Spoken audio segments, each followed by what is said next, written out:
What's up, guys? DevildogGamer here, and today we're going to be checking out the trailer and information of a new RTS game called Broken Arrow. This is kind of going to be a mix between Wargame and World in Conflict, and if you just see in the trailer in the background, it's going to be awesome. I did get a chance to talk to the devs. The information was limited because they want to work on the game and not release too much, but I do have some information. We're going to talk about it. But I mean, like, dude, looking at the trailer, we got amphibious assault craft, V-22s, we got paratroopers loading up onto planes. I mean, this is going to be insane. Now, we haven't had a good RTS game in a hot minute. Wargame is getting kind of old. Dude, LCACs, L25s, come on.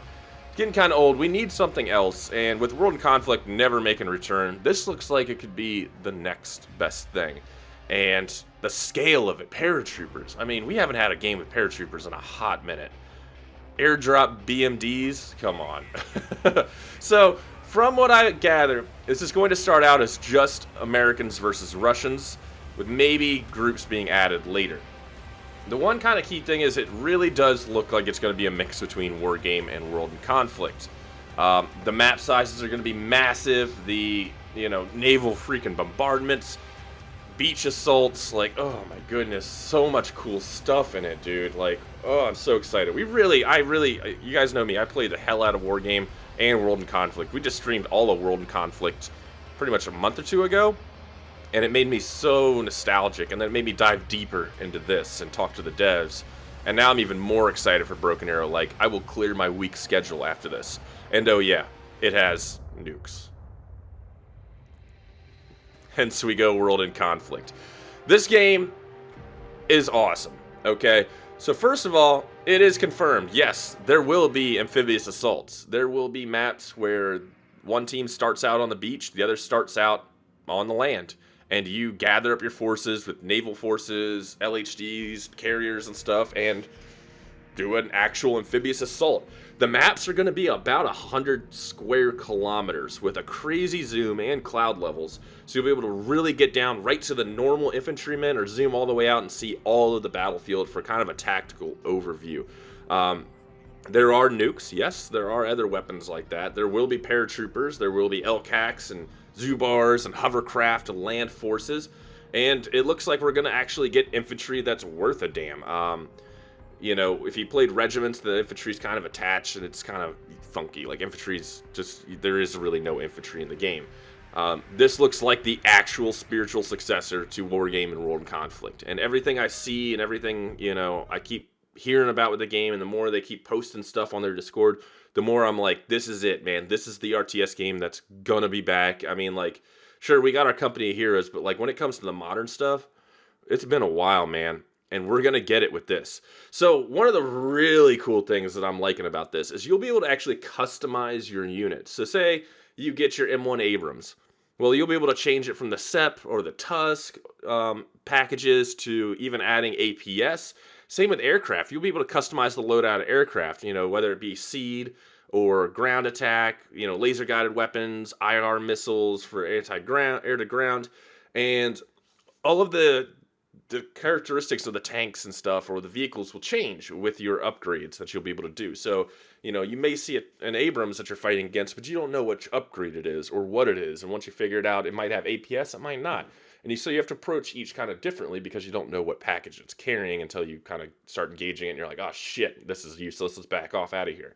I think that's really awesome. So not only you setting a bunch of units in the game, you can customize all the units to kind of fit what role you want it to play. Like, are you going to be taking on infantry? Well, now you need ERA packages, like, constantly. Or APS. Are you going to be taking on tanks? Well, let's start putting on the correct ERA for fighting other tanks and things like that. Adds a cool bit of customization to it, but also variety. So you'll be able to get the same vehicles, but all the vehicles will have different options. Like, you might have a Humvee that has just a 50 cal, and the gunner can get shot off of there. Or you might be able to get 50 cal with a Mark 19 over RWS or Crows, different types of things, tow. Instead of getting just a Humvee, you get to choose all the different Humvees. You just get one and you get to choose what you want. And you might even be able to go through your entire setup there and make a little platoon and you kind of vary it a little bit more. The one thing I am excited about is nukes, of course. I'm very excited for nukes. If you played World in Conflict, you know how freaking awesome they are to use. And, you know, I really am excited to see how they turn with a 100 square kilometer map. A small tactical nuke might be kind of a game changer, and it might just kind of be a quick inconvenience. But anything larger than that, I'm sure we're going to get some pretty massive weaponries, like maybe Moabs and things that we could drop like that. That would be just completely awesome.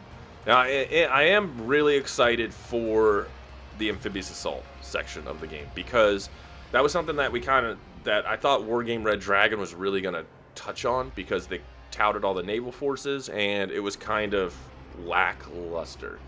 I mean, you could start out in the water, but it was just so bleh, that it wasn't really worth a damn, completely honest. And you kind of just sat there with units going like, well, okay, we'll just take a few LAVs over this way. This one's just like, hey, we're starting on LHDs, send your choppers over, your hovercraft, your AAVs, your LAV-25s, let's go land and drop troops.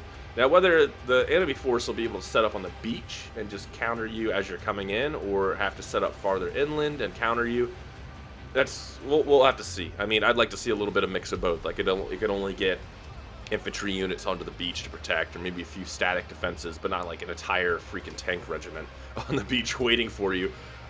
It would be cool to see that kind of balance, where they could only put a few units on the beach, and then the rest were kind of back in like a secondary defensive line, like back in the woods or in the mountains or something like that. I would like to see that kind of balance. Also, naval bombardments and things like that. With your limited recon, you probably have to, you know, pound the ground somewhere randomly and hope you find something out there. This will have a single player and a co-op that you can play, along with a multiplayer. And on top of the US and Russian forces, they do plan on adding other nations in the DLC. This is looking to release around 2022, so next year, maybe Q3, Q4. I would just say Q4 and just hope for the best kind of thing, because I don't want them to rush it. Like, I want a good RTS. We need a good RTS. You'll be able to customize helicopters, aircraft, choppers. Hopefully infantry loadouts would be really cool, to where maybe you could kind of suppress some guys if you wanted to, and kind of use them as, like, you know, your sneak around dudes and things like that. I'm hoping it has, you know, one of the big things I didn't like about Red Dragon was the spotting system. It was you didn't know where you were spotting. A lot of other games, kind of like Steel Division, did a better show you where your line of sight was and things like that. I would kind of hope a similar system to where you can kind of see what your line of sight is for certain units, because you know, with Wargame, you'd get units that would just get spotted from jets flying over in the woods, and you're like, what? Wait, what? Like, why are you seeing infantry in the woods in a jet? Like, nobody can mark one eyeball that guy. Like, seriously.